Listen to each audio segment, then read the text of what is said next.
Vamos a abrir nuestras Biblias, capítulo 6 de la segunda carta a los Corintios. Ha sido un capítulo de mucha enseñanza, lo que es el capítulo 5 y el capítulo 6.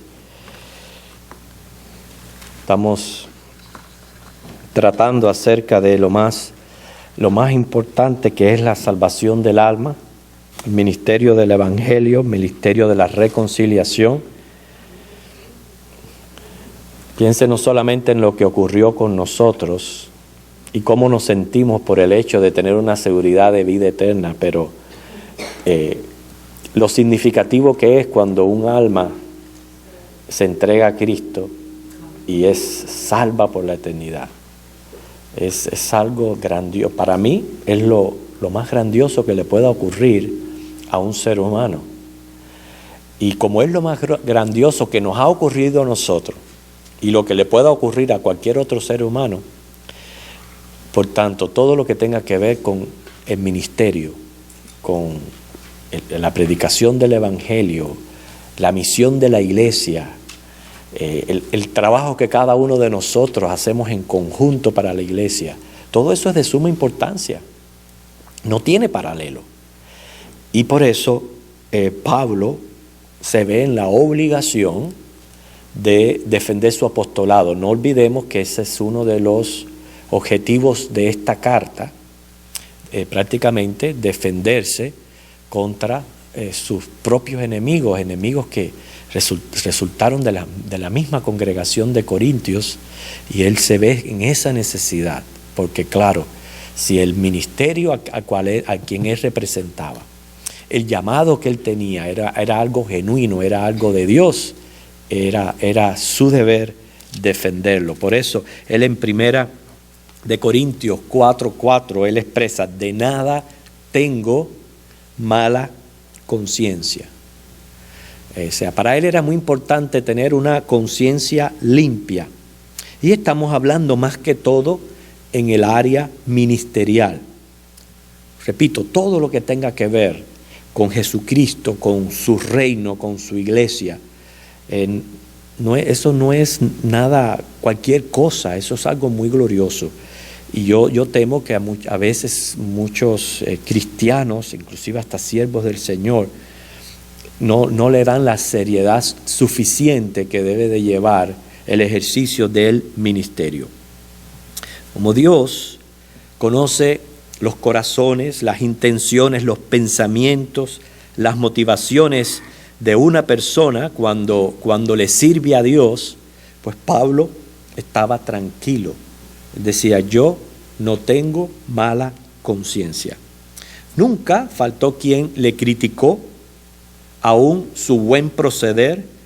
El apóstol tenía sus propios enemigos, representaban un antagonismo hacia su apostolado, pero él, repito, se ve obligado a presentar su defensa.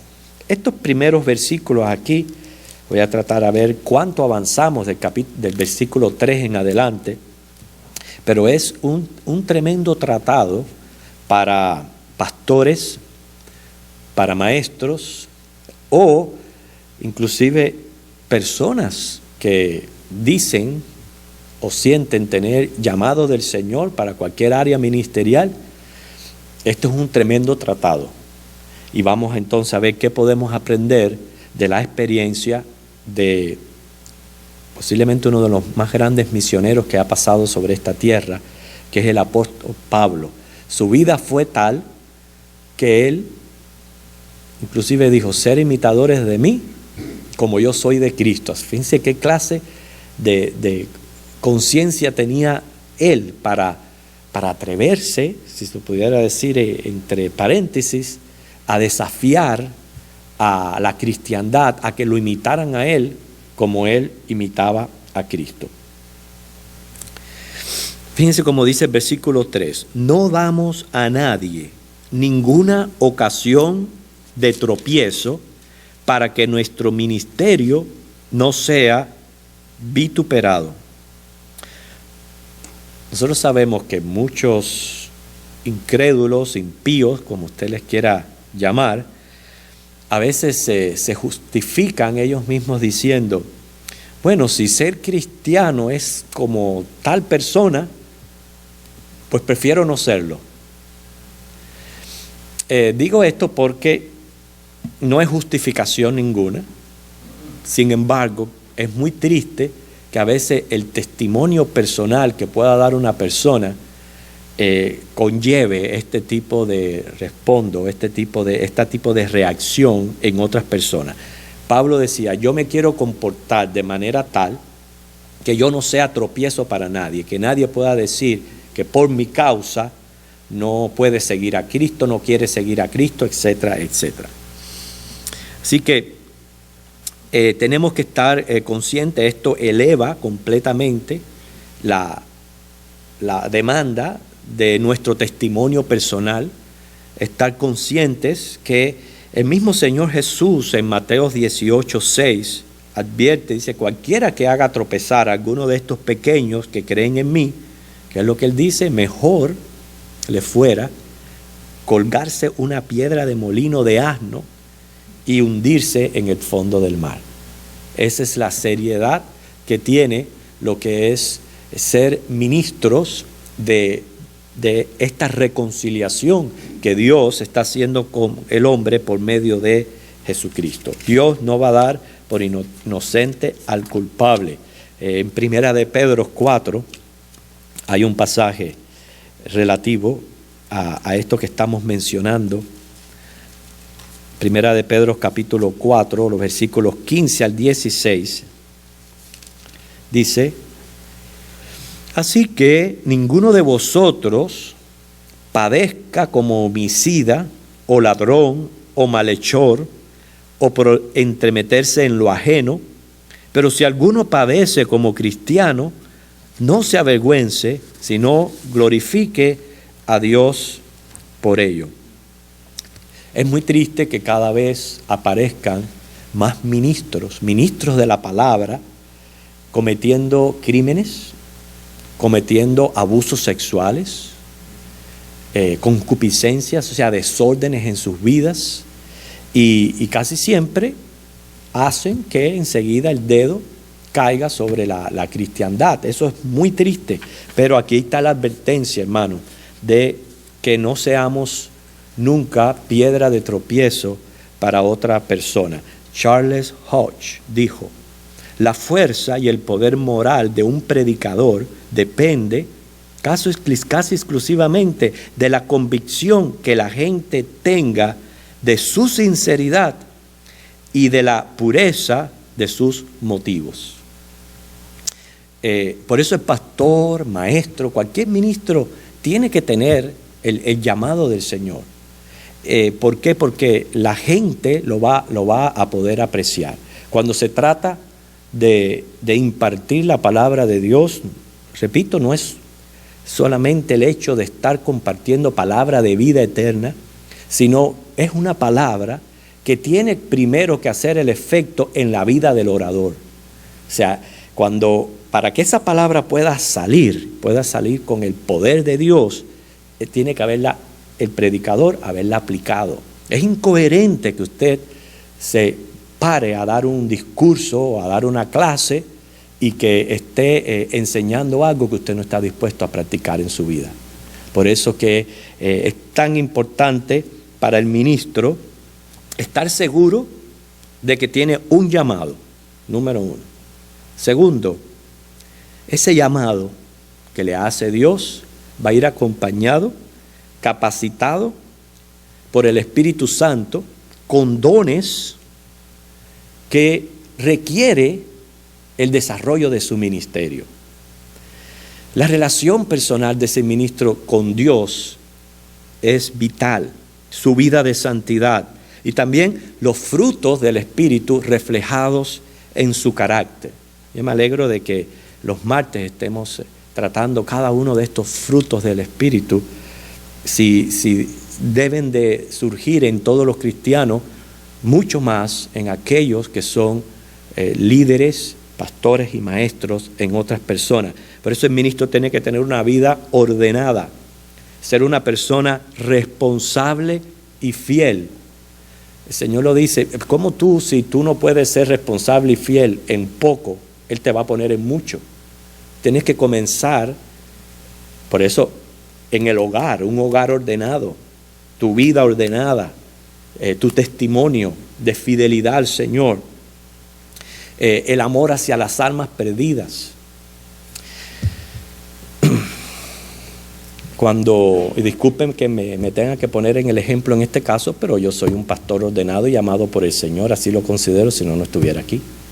Pero cuando yo recibí el llamado del Señor, y lo primero que hice fue hablar con mi pastor, fue lo primero que hice, hablar con mi pastor.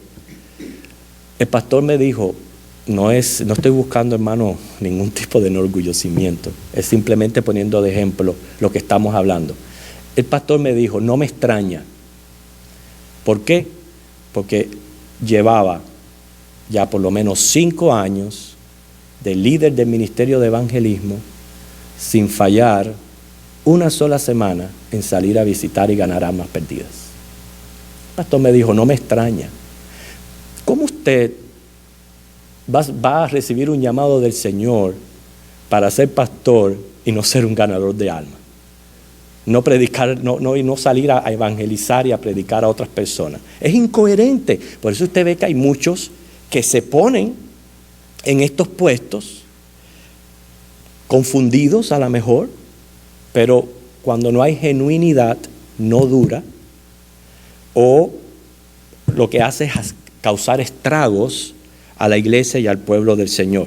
Dios es un Dios de orden. Cuando Dios hace algo, Él lo hace perfecto. Y Él tiene un tiempo de preparación para con sus ministros. Así lo hizo con sus discípulos. Él, antes de enviarlos, Él les enseñó, Él los preparó. Al mismo Pablo, antes de él salir al campo misionero, él estuvo años preparándose y recibiendo palabra de Dios. Y Dios está capacitando a esa persona para poder llevar a cabo su misión y su ministerio. Todas estas cosas es importante tener en cuenta cuando alguien profesa tener un llamado al pastorado, etc. Además de, y disculpen que ponga este ejemplo, hay cosas que están pasando que son plenamente inconcebibles en días de hoy. Y mi esposa es testigo de este ejemplo que les voy a poner. A nuestros oídos llegó el caso de un pastor que llega tarde a los cultos. No solamente llega tarde a los cultos, tienen que alargar los cantos para darle tiempo a que él llegue a predicar. Cuando yo escuché eso, yo no sé, yo por dentro me hervía la sangre, porque decía, ¿cómo puede ser posible? Ya lo que yo he escuchado, ya para mí es lo último que yo pueda concebir de una persona que diga llamarse ser pastor. Pero bueno, además de procurar mantener un testimonio limpio delante de Dios y de los hombres, muchos otros factores respaldaban la genuinidad del ministerio de Pablo, y él lo dice en los próximos versículos. Se pueden dividir quizás en 3 puntos. Por ejemplo, los versículos 4 y 5 habla de ser expuesto a muchas pruebas. Eso tiene que ver con la resistencia. O sea, el ministro tiene que tener resistencia para soportar en medio de las pruebas. Versículos 6 al 7 habla de gracia y dones recibidos. Estamos hablando no solo de conocimiento, pero también carácter, preparación teológica y su vida de oración. Tercero, circunstancias que le dieron fama, versículos del 8 al 10. Eso tiene que ver ya con el testimonio de la gente. La gente ve, la gente oye, la gente habla. No siempre es justo, porque hay veces que cuando no se conoce a fondo a una persona, hay veces se puede dar un testimonio injusto de la persona, pero lo que sí es verdad es que uno exhibe algo que las otras personas lo perciben. Puede ser justo o injusto, pero esa es la realidad. Y Pablo está hablando aquí de lo que su persona exhibió ante las personas de manera tal que algunos tenían testimonio o algo que decir acerca de su persona. Así que vamos a ver esta primera evidencia de su genuinidad como apóstol, su exposición a muchas pruebas, que son los versículos 4 al 5. Antes bien, nos recomendamos en todo como ministros de Dios, en mucha paciencia, en tribulaciones, en necesidades, en angustias, en azotes, en cárceles, en tumultos, en trabajos, en desvelos, en ayunos. Pablo dice, ¿sabe qué? La evidencia habla por sí misma. Se está refiriendo a todo lo que él ha sufrido por causa del evangelio. Porque cuando un ministro no es genuino, no está dispuesto a padecer. Y ahí es una de las características de los falsos profetas o falsos líderes religiosos, que se caracterizan por la opulencia y por la comodidad. O sea, no tiene que ver con padecimiento. Y por eso aquí él presenta esto como evidencia de su ministerio. Habla de paciencia, que eso es perseverar, es la constancia en permanecer y soportar bajo el peso de circunstancias adversas. Que cuando una persona está pasando por adversidades, es cuando está siendo probado en cuanto a su paciencia, su constancia en permanecer. Esa es la capacidad de resistencia que debe tener un ministro. Si no tiene un llamado, no ha sido capacitado por Dios, no va a durar, no va a durar. Por eso es que él presenta fortaleza para soportar sufrimiento y constancia en aferrarse a Cristo en todas sus pruebas. Y menciona pruebas externas, por ejemplo, las que venían desde afuera, provocadas por las circunstancias, como fueron tribulaciones, necesidades, angustias. Pablo también menciona pruebas específicas, como fueron azotes, cárceles, tumultos. Se dice, según él mismo, en 2 de Corintios 11, 24 al 25, que lo estaremos estudiando más adelante, fue sometido 8 veces a la tortura del látigo. 8 veces.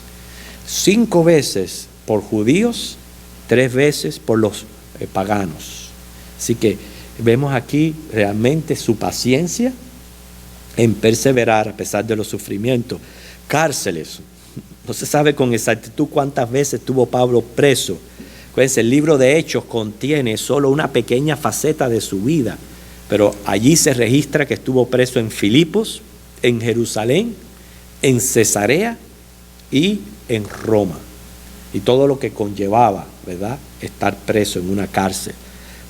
Habla de tumultos, o sea, está refiriéndose a sediciones o a estallidos populares, como los que ocurrieron en Antioquía de Pisidia, Hechos 13:40, en Listra, Hechos 14:19, Filipos, Hechos 16:19, Éfeso, Hechos 19:29, en la misma Jerusalén, Hechos 21:30. Así que noten todas estas pruebas externas y específicas a las que él tuvo que enfrentar. Y también pruebas voluntarias. Hermanos, todo aquel trabajo ministerial como misionero conllevaba mucho sacrificio, mucho trabajo. Viajar en aquel entonces no es como hoy día, que compras un pasaje de avión y vas para aquí, vas para allá, o tienes tu carro bueno y simplemente viajas. Los viajes en aquel entonces conllevaban mucho trabajo, desvelo, ayunos. Ya eso era algo que él ponía de su persona para soportar todas aquellas situaciones. La segunda evidencia, que son los versículos 6 y 7, dice: en pureza, en ciencia, en longanimidad, en bondad, en el Espíritu Santo, en amor sincero, en palabra de verdad, en poder de Dios, con armas de justicia, a diestra y a siniestra. Aquí ya está hablando de las gracias y los dones que él recibió, precisamente para poder soportar todo eso en su vida. Él las presenta aquí. Pablo era un fiel ministro de Dios, no solo por lo que estuvo dispuesto a someterse, sino por la manifestación de los dones y gracias recibidas por el Espíritu Santo. Comienza exponiendo una vida pura, o sea, un corazón puro. Está hablando de santidad. O sea, una persona que estaba separada para Dios. Primeramente, la santidad es una demanda de Dios para todo cristiano, porque lo dice Pedro: sed santo como vuestro Padre Celestial que está en los cielos es santo. Sin santidad nadie verá al Señor. No es que el ministro tenga que ser más santo que ustedes, no, Señor. Todos tenemos el mismo llamado a la santidad de vida. Pero lo que encuentro totalmente inconcebible es un ministro que se pare delante de una congregación a hablar de santidad y no lo esté practicando en mí. Esa es quizás la diferencia entre unos y otros. Todos estamos llamados a la misma santidad, pero es que el ministro tiene que hacer llamado a la santidad. Y si lo hace, tiene que hacerlo, como Pablo decía, con limpia conciencia, sin tener nada escondido. Él podía decir, ¿sabe qué? En pureza, o sea, puro, en santidad de vida. Y eso, el mismo Dios era su testigo. O sea, aquí está hablando libre de contaminación inmoral y desintereses totalmente en sus motivos. No solamente habla de santidad, pero también dice en ciencia. Aquí tiene que ver todo el conocimiento que un líder debe de tener, sea maestro o sea pastor, debe de tener de la palabra de Dios. Es uno de los prácticamente requisitos del ministerio, no ser un neófito, o sea, no ser una persona que no pase tiempo estudiando la palabra y tratando de recibir y también poder dar a la congregación. ¿Por qué? Porque primeramente esta palabra es insondable en el sentido, siempre lo he dicho, no hay ninguna persona, aunque tenga título de doctorado, que pueda decir, ya puedo cerrar la Biblia porque ya lo aprendí todo. No tengo más nada que aprender. Eso es imposible, porque es que esto es una fuente incalculable, porque es la palabra de Dios. Entonces, yo como ministro, mi estudio tiene que ser constante, continuo, todo el tiempo. Y por eso es que va viniendo la ciencia y la persona va adquiriendo conocimiento, porque siempre no es lo mismo sentarse a escuchar, a ver. En otras mensajes y estudios hemos presentado, ¿verdad?, los diferentes niveles de recepción que pueden haber en los oyentes. No es lo mismo oír y ver que si alguno aquí está tomando nota. Si alguno aquí está tomando nota y yo le pregunto la semana pasada, el que viene, de qué se trató el estudio, posiblemente tenga mayor, ¿cómo se podría decir?, posibilidad de responder que el que nada más que aquí está oyendo. Okay. Ahora imagínense tener que estudiar para dar. Claro que la persona va reteniendo más, y eso le va dando el conocimiento que es necesario para uno poder ser ministro de la palabra.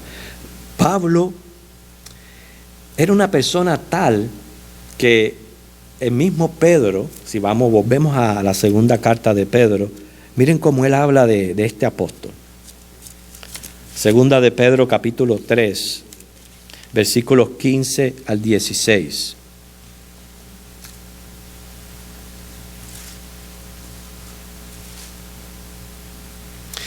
Y tened entendido que la paciencia de nuestro Señor es para salvación, como también nuestro amado hermano Pablo, según la sabiduría que le ha sido dada, os ha escrito. Fíjate, según la sabiduría que le ha sido dada. ¿Por quién? Por el Espíritu Santo. Hermano, el Espíritu Santo capacita a la persona que va a ministrar a su pueblo. Casi en todas sus epístolas, hablando en ella de estas cosas, entre las cuales hay algunas difíciles de entender. Fíjense, difíciles de entender, las cuales los indoctos e inconstantes tuercen, como también las otras escrituras, para su propia perdición. Nosotros sabemos que Dios usó a Pablo para revelar a la iglesia 14 de los 27 libros que componen el Nuevo Testamento. Hay ahí en sus cartas paulinas aspectos doctrinales importantísimos para la iglesia, y Dios usó a este instrumento. Por eso él dice, no solamente en pureza, pero también en ciencia, en longanimidad, más o menos una palabra parecida a paciencia, pero ya aquí trata de una paciencia que requiere mucho más tiempo. ¿Entiende? Más largo todavía el tener que ser paciente. Y lo que me enseña a mí es que muchos pueden comenzar bien y comenzar con mucho esmero, con mucho ahínco, pero a medida que va pasando el tiempo suceden dos cosas: o decaen en su ímpetu o no terminan. Entonces por eso es que él dice aquí longanimidad. Como yo empecé, cuando aquella vez que Jesús me tumbó del caballo, desde ahí que Él me enseñó y yo empecé mi ministerio, he persistido constantemente en mi forma de ser y lo que yo hago para el Señor. Y eso se ve, hermanos, a veces en muchos hermanos que tienen muy buena voluntad para comenzar las cosas, pero las dejan a medias y no la terminan. Y aquí él habla de su longanimidad en el servicio del Señor. Otro aspecto de su carácter, sumamente importante para un ministro de la palabra, él menciona aquí bondad. En bondad, dice él, en el Espíritu Santo, o sea, en amor sincero. El ministro tiene que ser misericordioso, hacer bien al necesitado, amar a las almas perdidas. Por eso,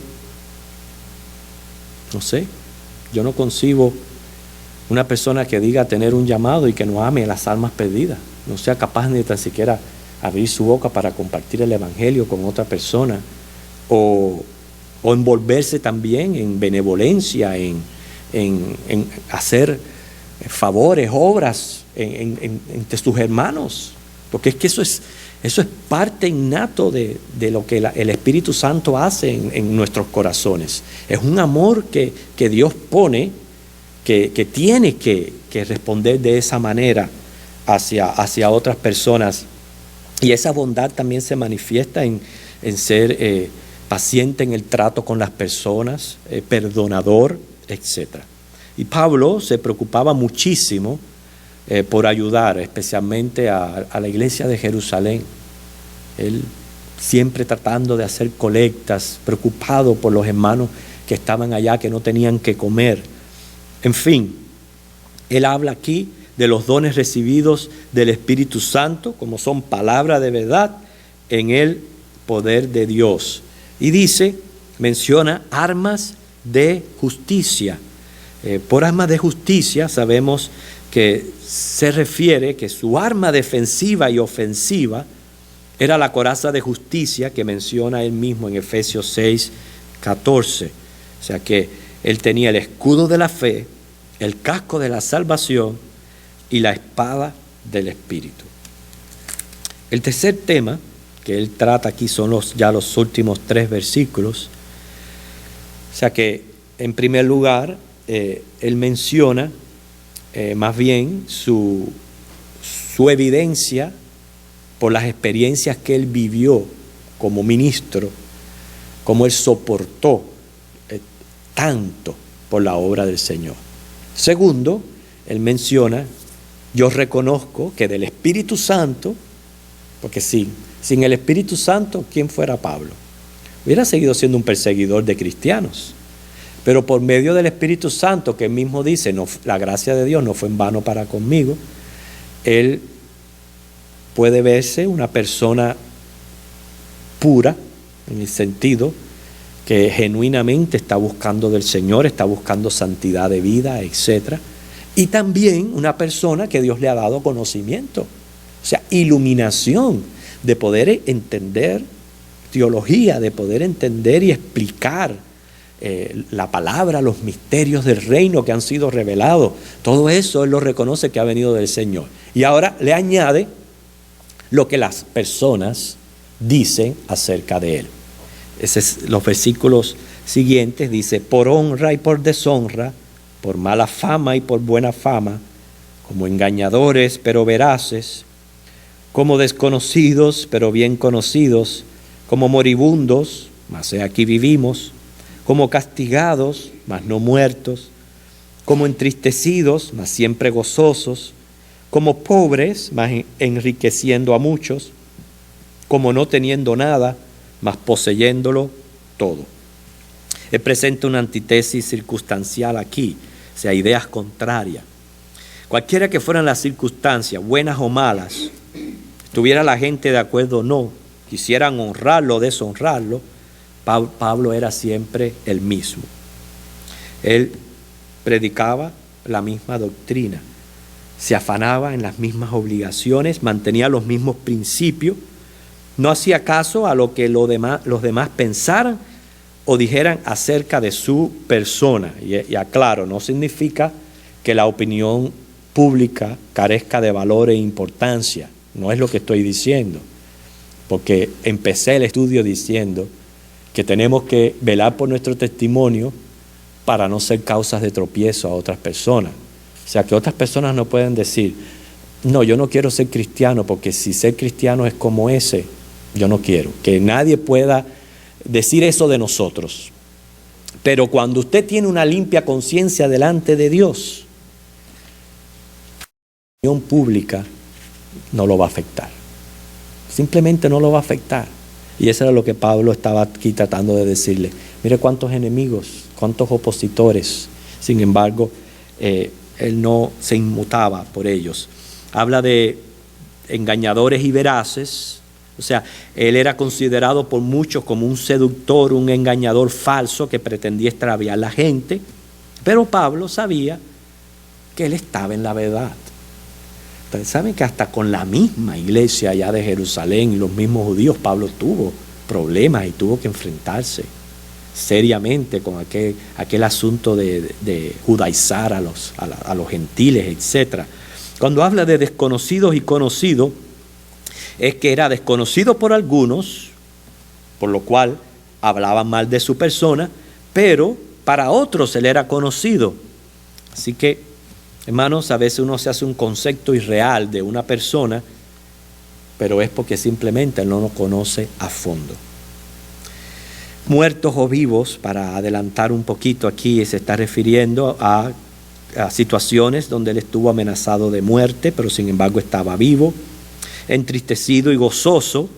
Es obvio que es ese tipo de dualismo que hay, o la paradoja del cristianismo, donde a pesar de que estamos pasando por enfermedades, problemas, o sea, tenemos las situaciones como para estar tristes, a la vez estamos gozosos. Y eso es algo que solamente puede entender el cristiano. En fin, Pablo fue un hombre de buen testimonio. Él se atrevió a decir que lo imitaran a él como él imitaba a Cristo. No dejó de tener enemigos que lo vituperaban, pero él aquí presenta su defensa ante la iglesia de Corintios. Aprendemos dos cosas. Número uno, es importante conducirnos como cristianos de manera tal que tengamos siempre una limpia conciencia, no tengamos que tener temor del qué dirán, que no tengamos necesidad de escondernos, de aparentar lo que no somos. No tenemos por qué tener necesidad cuando tenemos una limpia conciencia. Quiero decirle, la libertad de la propia conciencia es una de las mayores posesiones espirituales que pueda gozar una persona. Y hermanos, eso es lo que por lo menos yo personalmente trato, de tener libertad de conciencia. Y también otra enseñanza, el mismo Santiago dice, si usted no tiene el llamado, usted no está capacitado, no se hagan maestros muchos de ustedes. No se hagan maestros porque van a acarrear mayor condenación. Yo sé que al llamado le procede un tiempo de preparación, de que la persona tiene que madurar, etcétera y etcétera. Pero hay ciertas señales que da el individuo de que en efectivo Dios le está llamando, no solamente en carácter, en conducta, en su manera de llevar su vida, etcétera. Y por último, orar, como la hermana Mercedes hoy mencionó, de orar por el pastor de la iglesia. Ustedes tienen que mantener al pastor en oración, a sus maestros de escuela dominical en oración, para que podamos seguir recibiendo del Señor todo esto, no solamente pureza y santidad, pero también ciencia, conocimiento, para poder ministrar a la iglesia de Cristo, que es un ministerio sumamente glorioso, como para no tomarlo en serio y de balde. Que el Señor les bendiga, hermanos.